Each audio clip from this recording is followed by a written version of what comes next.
Bienvenidos a Panorámico, una producción de Tecnológico de Monterrey, Campus Guadalajara, que se transmite por el Sistema Jalisciense de Radio y Televisión.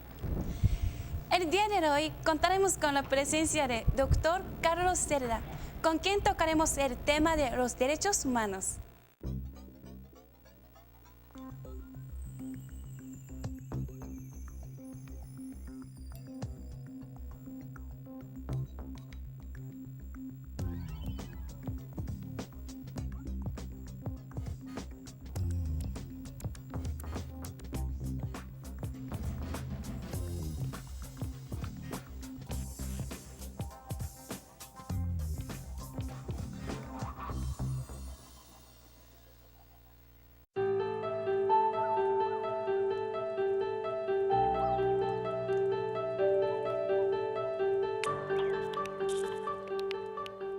Vuélveme a repetir la pregunta.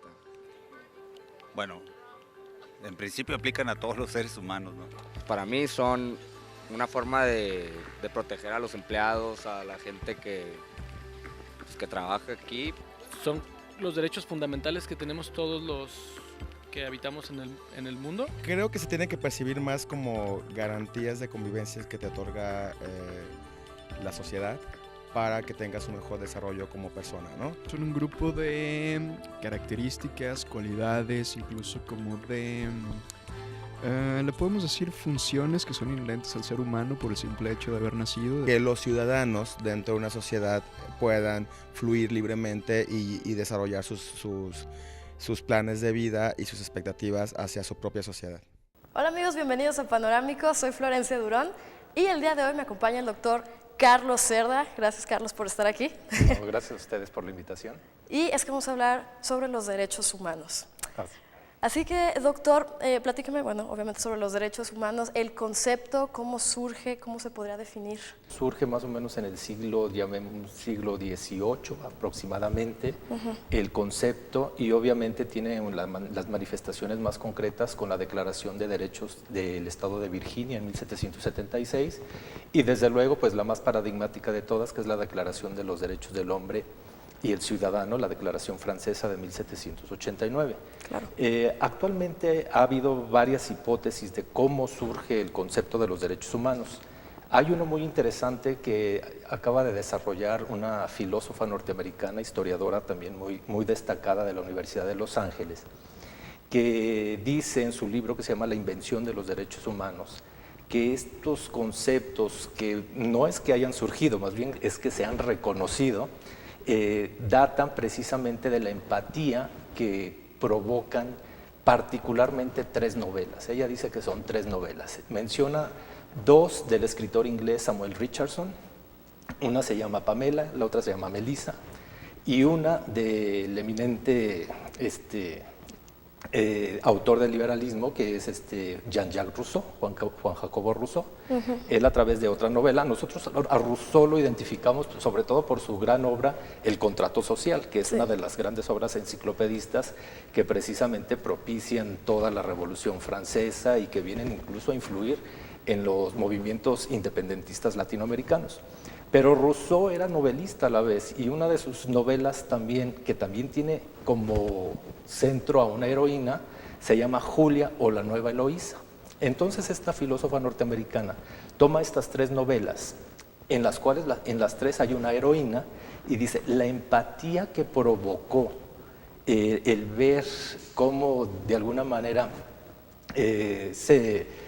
se violaban los derechos fundamentales de estas tres personajes en las novelas, genera de alguna manera un viraje hacia voltear a lo que hoy son los derechos humanos.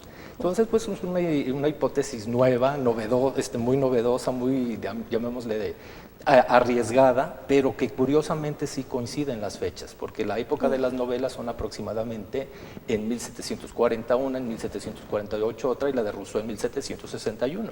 Entonces, justamente, ¿verdad?, despuésito se nos vienen precisamente los dos documentos de los que yo hablaba, la Declaración de Virginia de 1776 y la Declaración Francesa de 1789, a partir de las cuales se van a empezar a generar los movimientos en el mundo sobre los conceptos, ¿verdad?, de derechos humanos, de derechos del hombre, que, bueno, van a tener un impas muy grande, pero que van a resurgir con mucha fuerza, pues después de la Segunda Guerra Mundial y particularmente por el trabajo que en ese tema hacen las Naciones Unidas, que nos llevan obviamente a la formulación de la Declaración Universal de los Derechos Humanos del 10 de diciembre de 1948, que hoy sin duda alguna es uno de los documentos pues más difundidos, ¿verdad?, más conocidos en materia de derechos humanos. De hecho, ese documento en particular tiene el récord de ser el documento más traducido a cualquier idiomas, inclusive por arriba de la Biblia, ¿no? Porque, bueno, los derechos humanos son fundamentales e independientemente de la religión, y la Biblia, pues como nosotros sabemos, se traduce para el mundo cristiano particularmente, ¿no? Doctor, ¿qué reformas ha habido en materia de legislación en México en cuanto a derechos humanos? Bueno, tenemos que referirnos particularmente a la reforma del año pasado, del 10 de junio del 2011, es una reforma trascendental en materia de derechos humanos, por varios motivos. El más importante es que porque se introduce el concepto de derechos humanos a la Constitución. En México no habíamos manejado a nivel Constitución el tema de los derechos humanos hasta que se crea la Comisión Nacional de los Derechos Humanos, pero como temas en particular como derechos humanos no teníamos esa nomenclatura dentro de la Constitución. Sí teníamos desde 1847 la referencia a las garantías individuales, lo cual se introduce desde nuevo en la del 57, en la Constitución del 57, que es prácticamente el patrón que se toma para la actual Constitución, que como nosotros sabemos data de 1917.